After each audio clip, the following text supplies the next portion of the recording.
Hello and welcome to the series where I talk about a random piece of music from my collection. Today I'm going to be talking about Liverpool by Frankie Goes to Hollywood.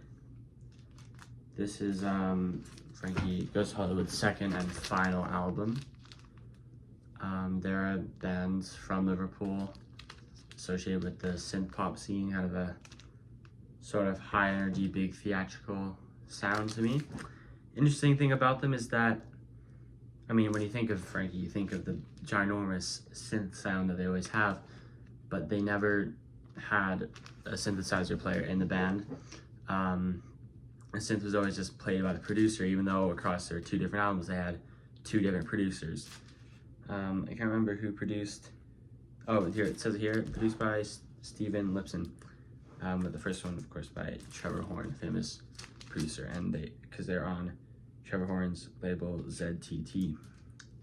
Okay, this is their second album, Liverpool. Let's talk about the songs.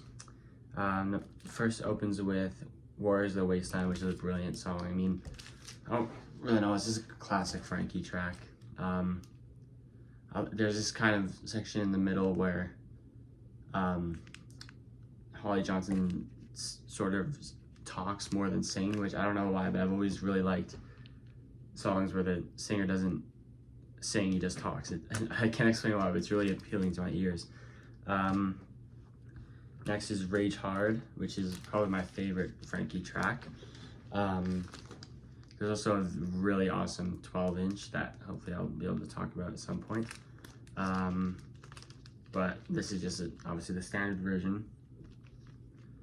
I remember in the music video, there's some kind of quote they put on the screen that has Rage Hard, like Rage Hard against the dying of the light or something like that. I wonder what that's a quote from. I probably should have looked it up, but I just thought of it now.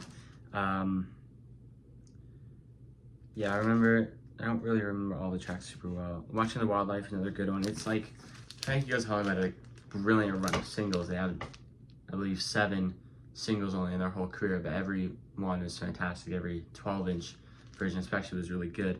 Watching the Wildlife is probably the most relaxed single they ever put out. It's not as high energy, anything like that, but it's a nice single. And then I remember it finishes with Anybody Out There, which is a weird one for this band. Good one to have close the album. It's a bit slower. It's like, I don't know, I just remember sending it to my dad once, and he listened to it and he was like, so it was good, but I didn't expect it from Frankie. Anyway, all right, there we go. Liverpool by Frankie Goes to Hollywood.